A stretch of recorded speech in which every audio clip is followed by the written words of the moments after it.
अब जो टॉपिक हमने डिस्कस करना है वो है हमारे पास meiosis.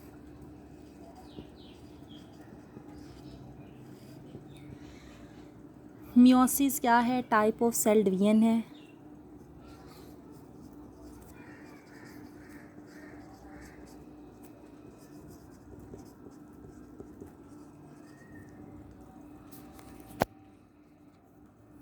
in which number of chromosomes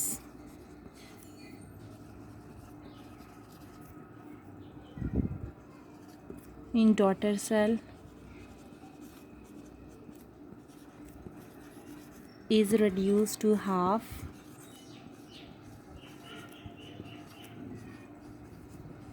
as compared to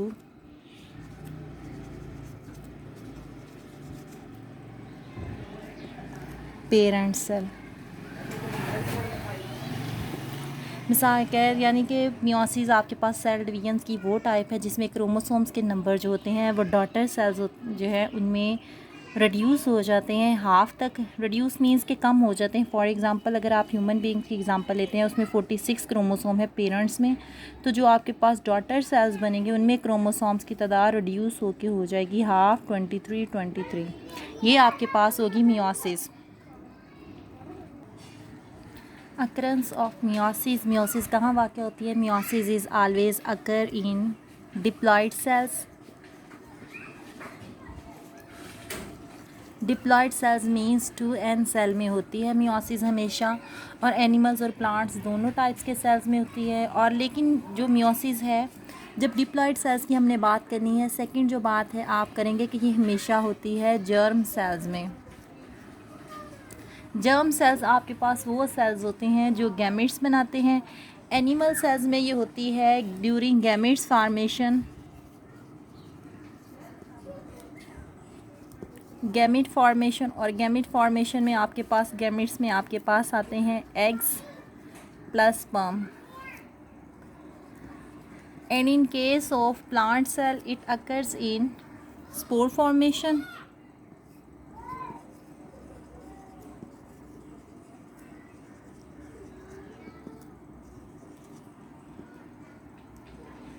ठीक है, मतलब कि आपके पास मियोसिस कहाँ पे होती है? तो मियोसिस सिर्फ जर्म सेल्स में होती है, और जर्म सेल्स आपके वो सेल्स होते हैं या ऑर्गेनिजम्स के वो सेल्स होते हैं जो उनमें रिप्रोडक्शंस में इन्वॉल्व हैं। एनिमल्स के केस में होते हैं एग्जोस्पर्म्स, और इन प्लांट्स स्पोर फॉर्मेशन में ये होती है। और always occur in diploid cells 2n cell, और ड्यूरिंग जो है division meiosis 2n cells divided into 2 cells means आपके पास 2n सेल्स हैं, तो आफ्टर मियोसिस वो आपको n सेल देते हैं, और n सेल को आप बोलते हो हैप्लॉइड और मोनोप्लॉइड भी बोल सकते हो। ठीक है, ये है आपके पास प्रोडक्ट ऑफ मियोसिस। अब हम देख लेते हैं सिग्निफिकेंस।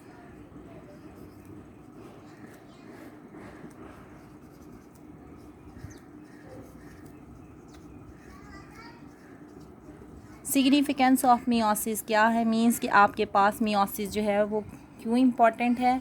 तो मियोसिस इन्वॉल्व होती है गैमेट्स फॉर्मेशन में। फर्स्ट आप इसका लिखोगे मियोसिस का remains same number of chromosome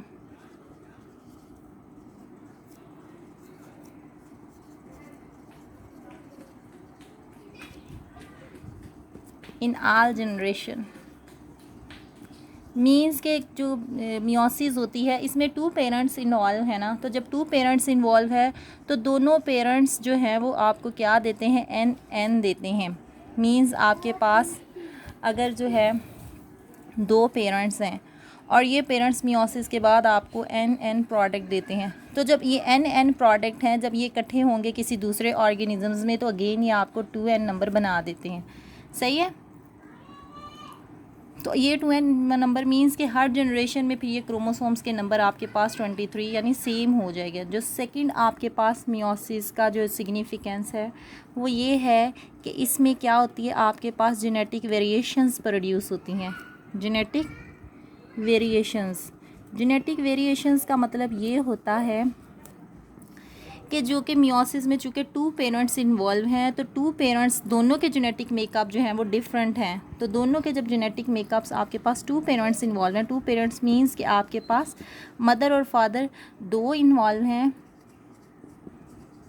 mother के अपना जेनेटिक मेकअप, फादर का अपना जेनेटिक मेकअप, तो दोनों का जो मिलेगा तो वो आपके पास एक न्यू जेनेटिक मेकअप जो है वो आ जाएगा। जेनेटिक वेरिएशंस, अगर एक स्पीशीज़ में या एक जैसे ऑर्गेनिज़म्स में कोई डिज़ीज़ आ रही है, तो जब आप उसको दूसरे ऑर्गेनिज़म्स के साथ क्रॉसिंग करवाते हैं तो हो सकता है कि जो उस ऑर्गेनिज़म्स के जो है वो नुकसानदेह करैक्टरिस्टिक्स हैं वो दूसरे ऑर्गेनिज़म्स के बेनिफिशियल करैक्टरिस्टिक्स के साथ मिलके आपको जो है वो बेनिफिशियल इफ़ेक्ट देना शुरू कर दें। तो ये है आपके पास मियोसिस के बेनिफिट्स।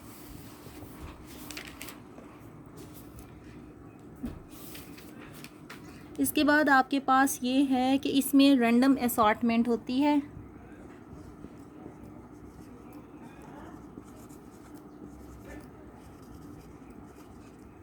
रैंडम असॉर्टमेंट का मतलब ये होता है कि जब इन्होंने क्रोमोसोम्स, पेरेंट्स हैं आपके पास 2 पेरेंट्स हैं, इसके क्रोमोसोम्स और इसके क्रोमोसोम्स जब ये डिवाइड होंगे तो आपके पास कोई सा भी क्रोमोसोम, ज़रूरी नहीं है कि ये क्रोमोसोम इसी के साथ मिले या ये इसी के साथ मिले, तो ये ज़रूरी नहीं है, बल्कि क्या हो सकता है कि ये क्रोमोसोम इसके साथ मिल सकता है, ये क्रोमोसोम इसके साथ मिल सकता है। तो इसे हम बोलते हैं ये हमारे पास है रैंडम असॉर्टमेंट।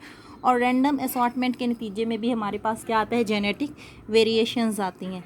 ये थी आपके पास मियोसिस की सिग्निफिकेंस। इसमें ये होता है कि जो जेनेटिक मेकअप है due to 2 parents involvement, 2 parents involve होने की वजह से जो अगर कोई कमी बेशी है तो वो कंपनसेट हो जाती है।